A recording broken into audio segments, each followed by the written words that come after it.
But the good news is, in a drought year, every little mistake you make, you can see. So there's a learning opportunity there. And we've got lots of them out here. We've got a pretty bad drought going on, if you hadn't noticed. I checked the ACES weather station closest nearby, and we're at 38% of normal for moisture. The only blessing is we're a little bit behind on heat, so 80% normal on heat units, which is probably why things don't look worse. So trying to look at the good side of things. And ironically, about what, 1.5 inches forecasted for today. So hopefully the good news is we're going to be out looking in the plots in the morning side of things. The last speaker is probably going to be in the tent, and if something happens and lightning starts crashing, we're here ready to take off and cut the day a little bit early if we have to. So thanks for coming. My name is Ken Coles. I'm the General Manager of Farming Smarter. Appreciate you coming out today.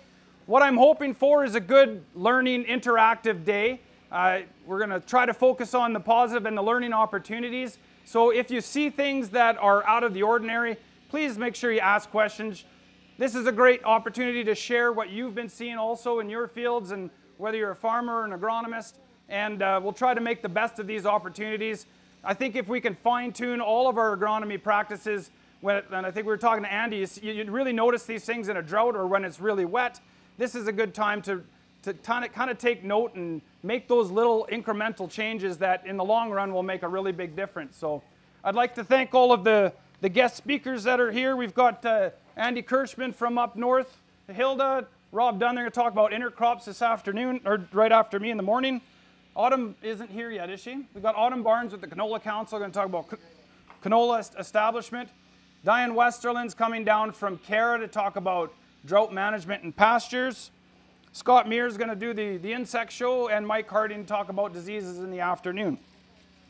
A couple of things that I wanted to mention about Farming Smarter. We have some new programs and packages that we're putting forward to help serve your guys' needs a little bit better.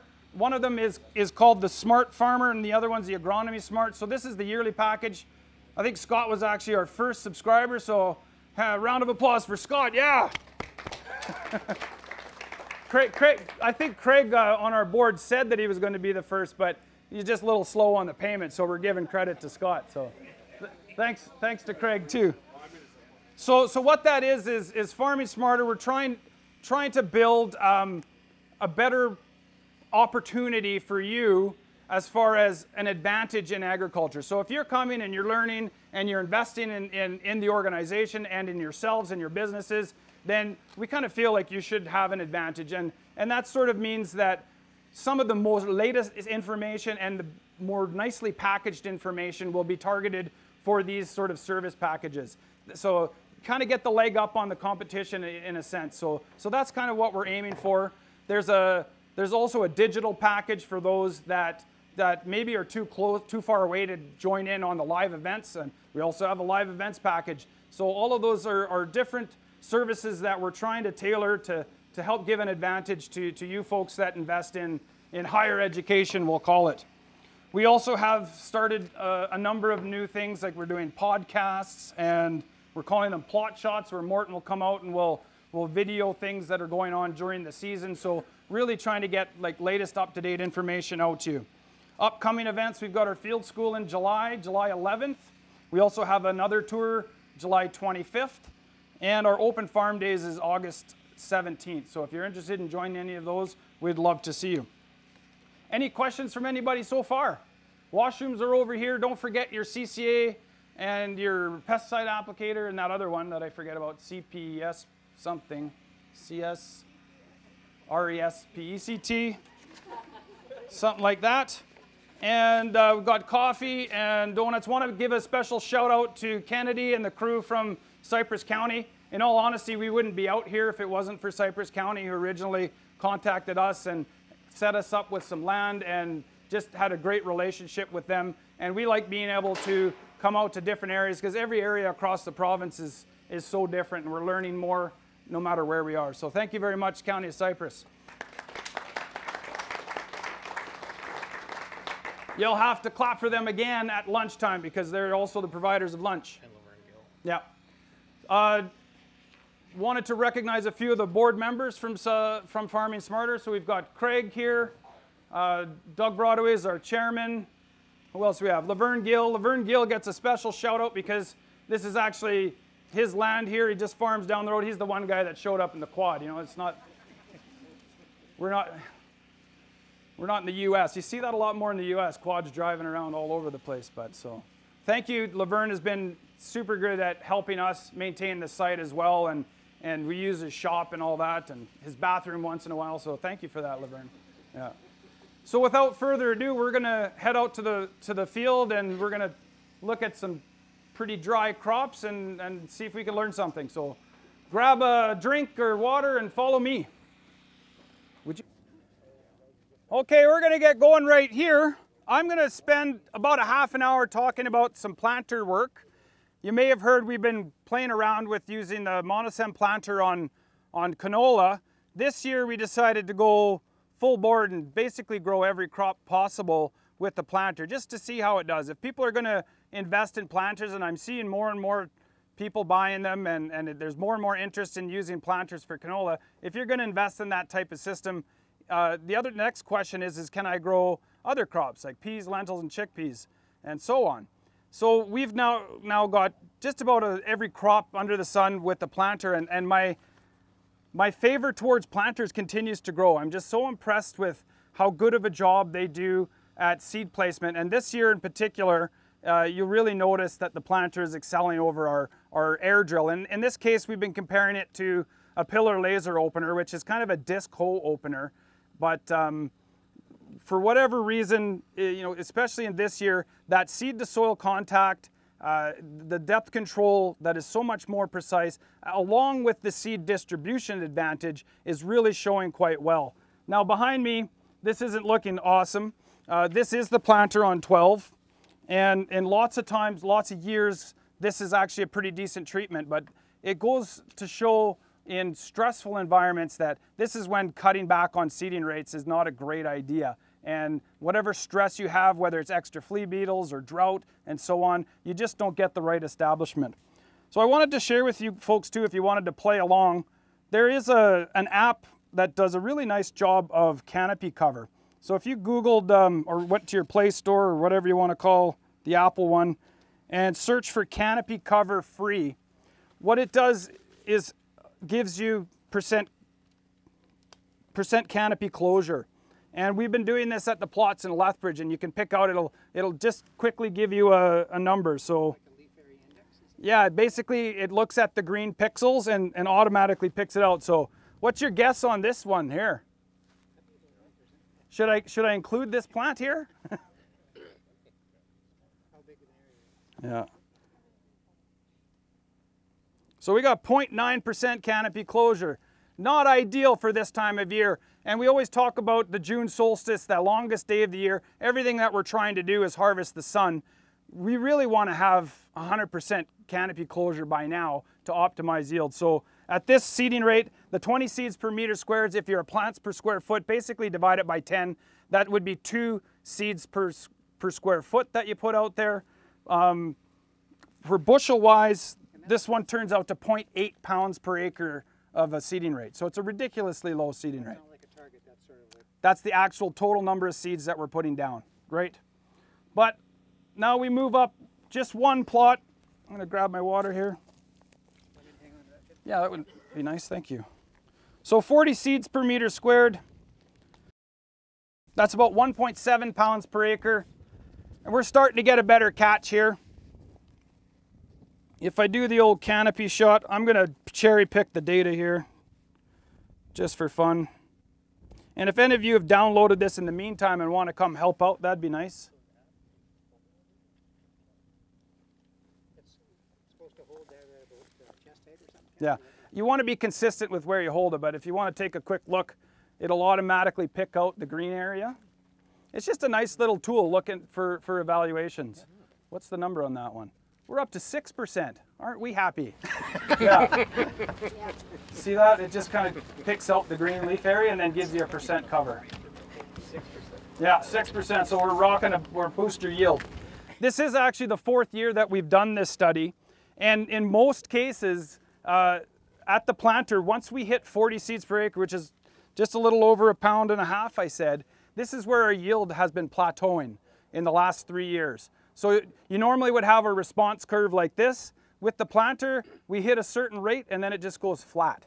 So that's why when people are looking at cutting back on seeding rates, if you're using a planter, you actually can get away with that. However, in risky situations, you can see there is a breaking point where it's not feasible. We had some folks from Australia here. You guys, where are you over there? Right here. Are you using planters? Like I know I've heard a lot of folks that are using planters on 30-inch row spacing out that way. Yeah.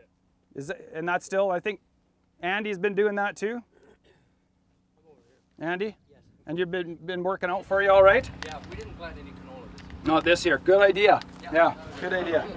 Yeah.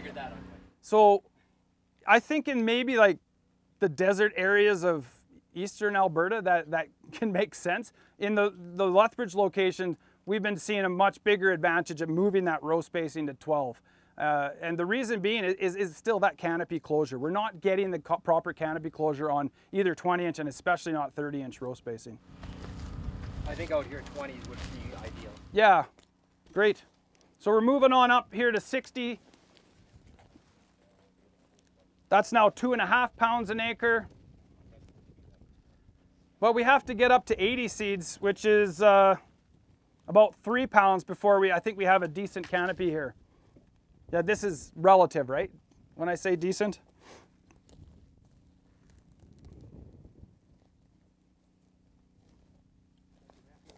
Yeah, this isn't so bad.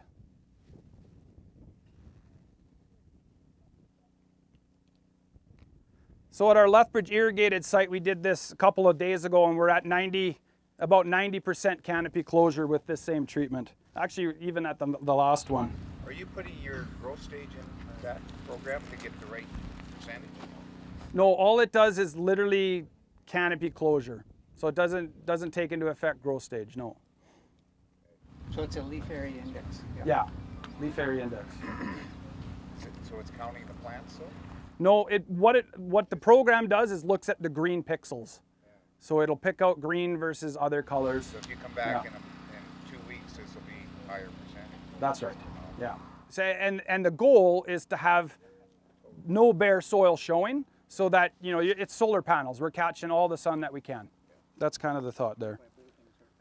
And I still only have 7.2%, so we're not doing so hot out here. Do it at an angle, can it be done? Yeah. Actually, it's worse. It's worse. So we're up to a really high seeding rate. This is 160 seeds. Now this is about 6.5 pounds an acre. So this is one of those years when you talk about seeding rates. There's obviously a gradual improvement with every rate. In a more normal year, we don't see that same effect. But this is a really good example of when you have a stressful environment that more seed is usually better. And Hector's probably taking pictures of our flea beetle damage. And I think that's actually played a factor too. When you have the lighter stands, other pests come in and now you got nothing. So now we're on to the planter on 20-inch row spacing, and this is back to that low seeding rate of 20 seeds per meter squared and 40. And now at 60, we're starting to look decent, and that's actually a little bit better than on the 12-inch row spacing.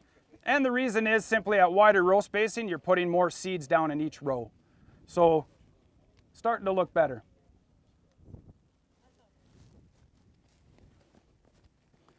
Up to 80 and then 160 again.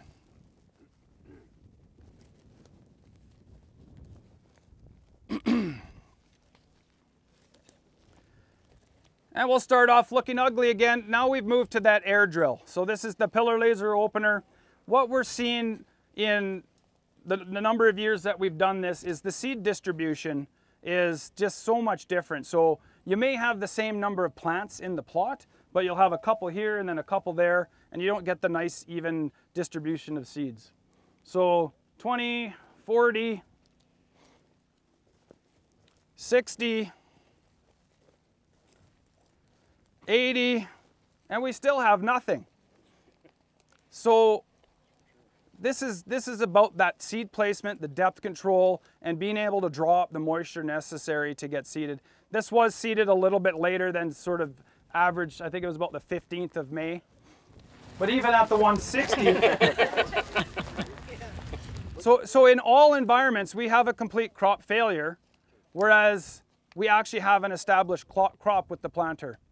So that's kind of indicative to what we've been seeing over the years. Is just a little bit better job in the seeding side of things can make a world of difference at setting yourself up for success. As far as agronomy is concerned, I love the fact that you can get a more even crop. What does that help you with? Harvest for sure. What else? Fungicide application, the timing. What crops would that matter most, do you think? None this year. Yeah, none this year. Yeah. So some folks are into growth regulators. Some of those are very important to have staged properly and to have an even crop. Otherwise you can do damage, especially if you're using products like Ethrol. So we've actually got a study looking at irrigated durum, because so many folks have said we haven't pushed the yield in durum for 20 years. So, well, why don't we try a planter? And then also stack all of those different management practices like growth regulators, fungicides, and then additional fertility to see if we can do a better job of managing disease and to actually break a yield barrier. How deep was it? We're usually targeting around 1/2 to 3/4 of an inch. Yeah. So in this case, it was powder, it was stranded. Yeah. I've noticed with a planter, you can go deep too. What's that? With canola, with a planter, you can go deep. 1.5 inch, no problem with canola. 1.5 inch deep, eh? No problem. Yeah, it's Yeah. canola counts the same. Comes up the You can slope. go an inch now, just about with canola, any drill. Like we were always at half. I've never been a fan of seeding that deep, to be honest with you. Not with the regular drills. I find that it takes a lot of energy to break that far up, and then if you have any crusting or anything like that, by the time it reaches, it doesn't go out. But so planter-wise, you're saying deeper because you've created that looser seed bed over top. Yeah, especially with seed firming, like a Yeah. Keaton or a wheel. Yeah. Huge difference. That's a really good point. So the planters were never designed for dryland agriculture. So we're trying to add things on and make it work. So we've got floating residue managers on the front, and we've also got side banding disc openers to put fertility down at the same time, because that's the other big question is, oh, well, how do you put your fertilizer down? Well, usually when you're row cropping corn or soybeans, they're going ahead of time and either broadcasting their fertilizer or strip tilling it down, deep banding it type of thing. So you can actually put add-ons and do it as a one-pass seeding operation, which I think is important for dryland agriculture to be able to do that.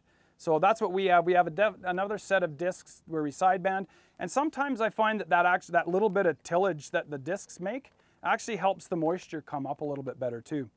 Andy mentioned too that it is a double disc opener that goes in, but behind it is this big aluminum press wheel, and it just presses the seed down, and then we dribble band phosphorus over top of it. It ends up leaving a nice little loose but packed soil where it really encourages germination. And you'll really notice the big differences when we move on to the pulses.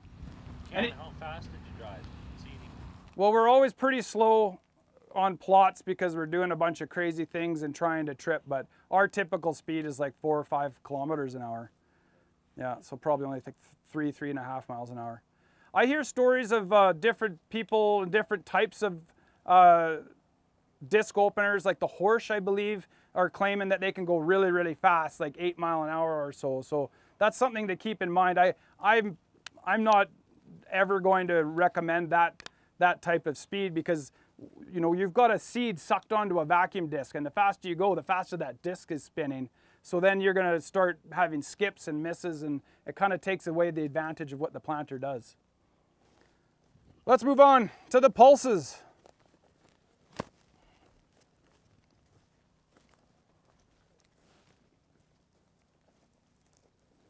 $9.30.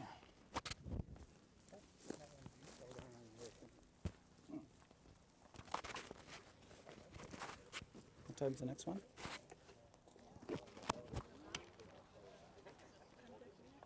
Okay. So this study we're looking at all the different pulses you can think of just about. We've got soybeans, lentils, chickpeas, peas, and faba beans. And we again compared it to, we did everything on 12-inch row spacing this time. And we did air seeder, pillar laser versus the planter. The other thing we did was just cut seeding rate. So we literally went half seeding rate and then full seeding rate. So right here we've got the air drill. Is this too close here? We've got the air drill at low seeding rate and then high seeding rate, and they both did a pretty crappy job. And we did actually mess up a little bit. They went, with the air drill, they went lower seeding rate than I did with the planter. So while this looks a lot better, it shouldn't look this much better. But then you walk up to the planter here. So it's a pretty incredible difference.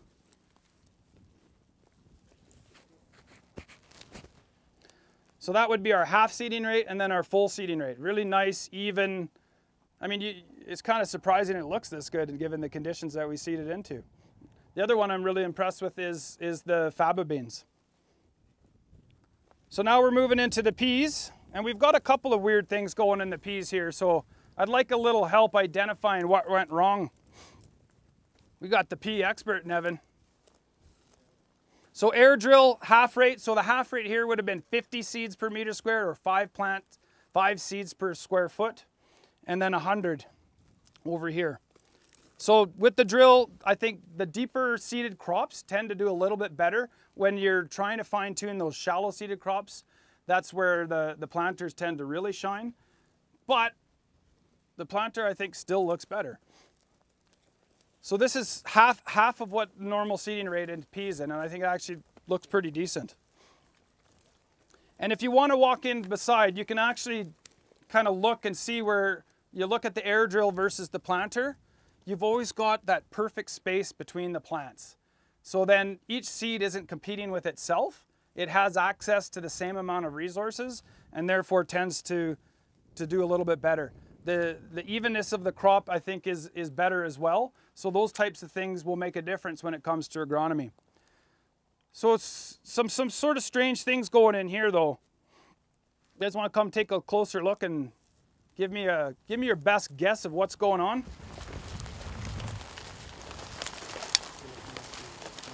Yes. So somebody spotted some injury. Where is it? Like fourth node. Yeah. Herbicide, likely. Yes. Activated by rain. So there's two possibilities, and it's some that we've seen a lot. I'm a huge fan of the Authority product on peas, but I think there's some chance that we've been seeing the odd Authority damage, depending on the residue. But what I think actually happened here, and this is a lot because we can't just spray Roundup anymore, right? We have to tank mix Roundup with everything.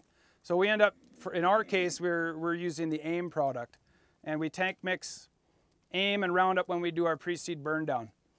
So what I think happened here, maybe does anyone have a good guess now that I give you a primer?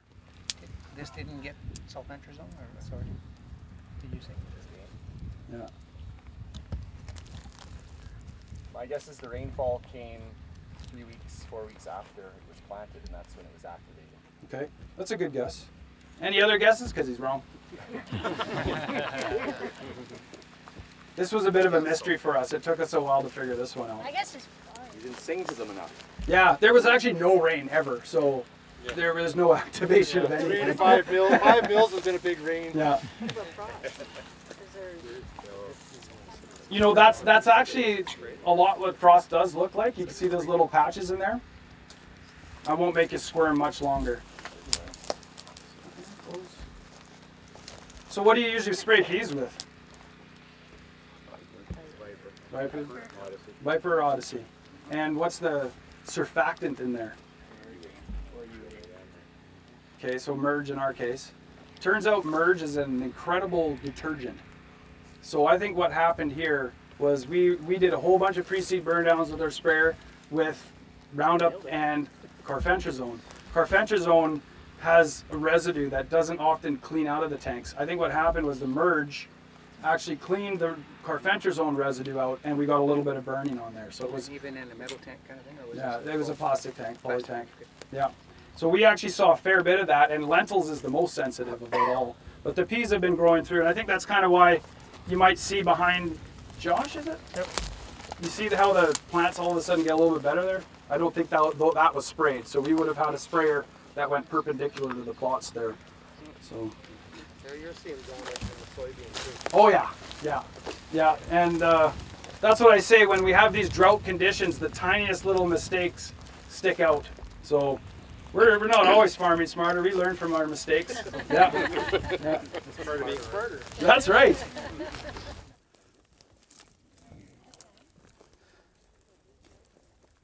But it is something to keep in mind. Everybody's tank mixing something with glyphosate, whether it's heat or carfentrazone. And then lots of times, if you don't go back and check, you've actually created damage. So I think the solution to that is to make sure that you're using, you know, a good detergent type cleaner, not just Finish, but an all clear in your tank mix, especially with all the different mixes that we're doing. What you spray next, sometimes some strange things happen. It took us a while to figure this one out. So with chickpeas, we're on to, for whatever reason, our chickpeas just didn't do all that well overall.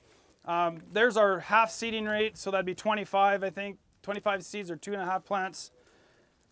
And now we're into our planter, and there's definitely an advantage to the planter, but not overall impressed with the chickpea stand. I think a lot of it is just that it's a big seed and it takes a little bit more moisture to get germinated. So full rate chickpeas. So the air seeder faba beans didn't do too well. And there's, again, such an amazingly big big seed. So that's why we end up getting these little patchy germinations. I don't think we got the appropriate depth control in planting these faba beans. Once we get up to the high rate, it's looking a little bit better. But it is nothing compared to the planter again. So I'm always astounded that we can get that difference of a stand just from something as simple as, you know, a different seeder essentially. In fact, I think these look pretty decent given the conditions out here. Are they treated? Yeah. Second side. Yes. Yeah. There aren't as many pea leaf weevil out here compared to our Lethbridge plots. Whenever you have research plots, the weevils really love faba beans. They're just chewing the heck out of them, but we don't have much for damage here, if any. That's right. But then again, stand beside and you can see they've all got their nice little exact space between the plant. What I'm told though is, faba beans is a bit of a stretch on a planter because the seeds are so large. That again, I talked about the faster you go, the faster that disc spins, so it's a bit of a challenge. But if you can get away with half the seeding rate, then maybe there's a compromise. So that's what we're looking forward to. I mean, I don't expect we're going to get any yield out of this trial, but we do have it at 2 other locations.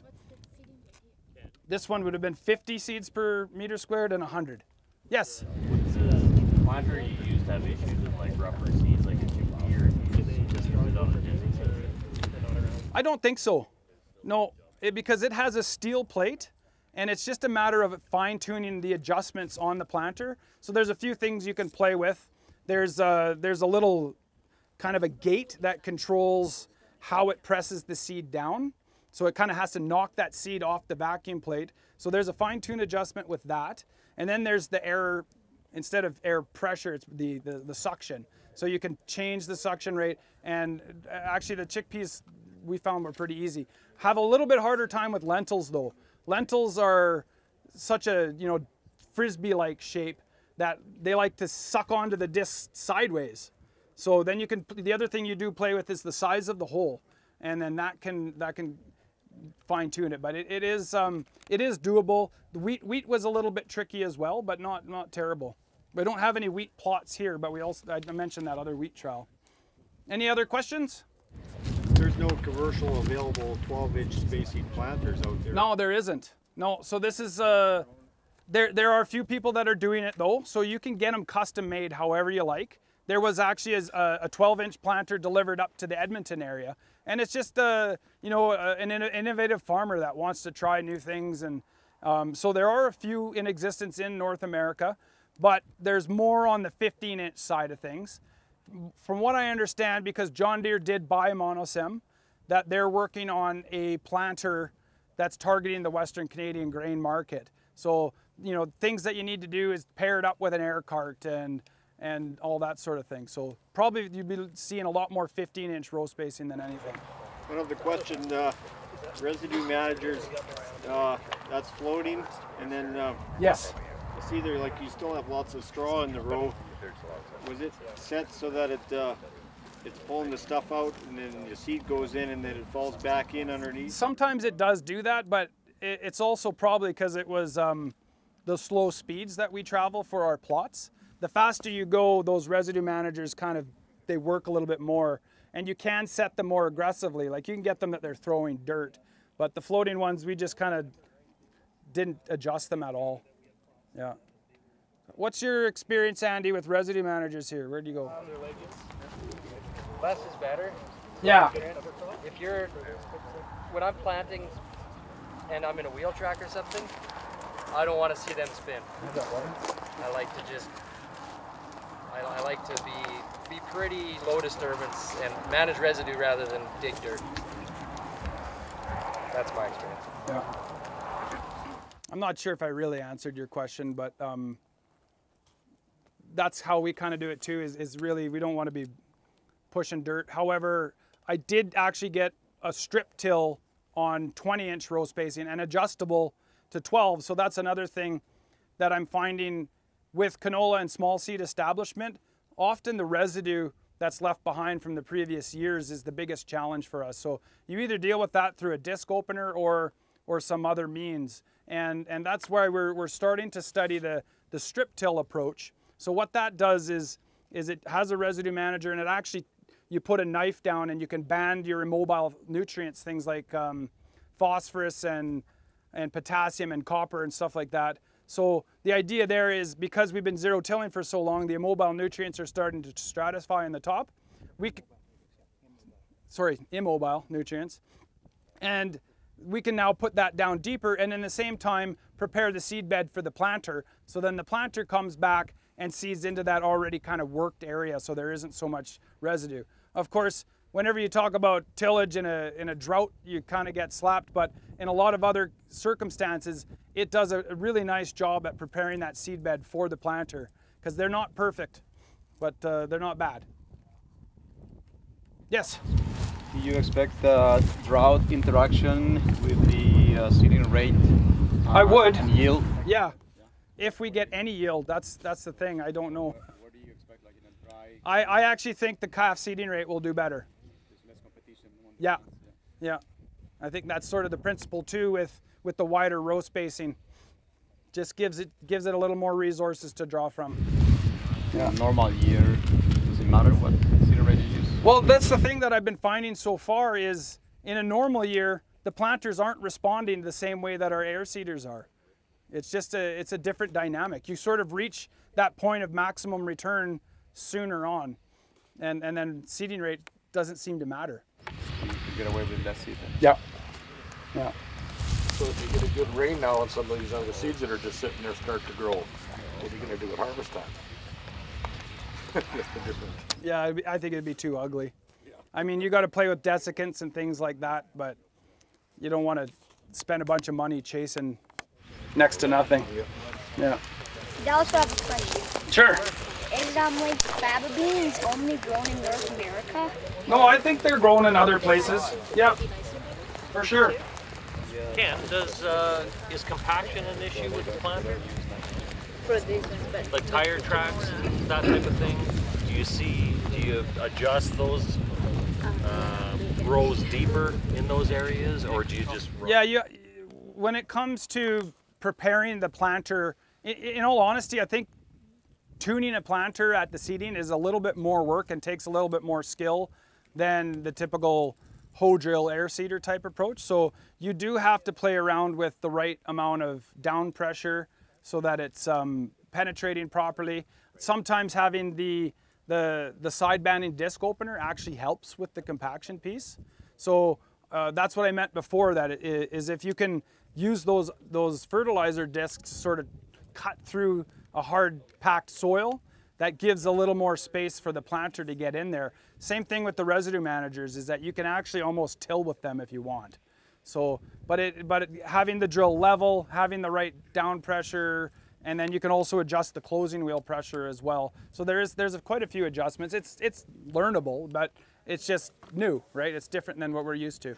Well, when you get to the 60-foot machines that'll be coming, it'll be... Yeah, that takes a lot more work. And if you try to get a 60-foot machine on 12-inch row spacing, you can't actually physically fit in between there to get all of the work done. So there's work to be done on the manufacturing equipment side to make it work. Maybe moving them onto multiple runs instead of all in one row is probably going to be something to look at too. Yeah. So I'm just about done. I think we've got some lentil plots to look at here. That's the air drill with the half seeding rate, full seeding rate, and then the planters. So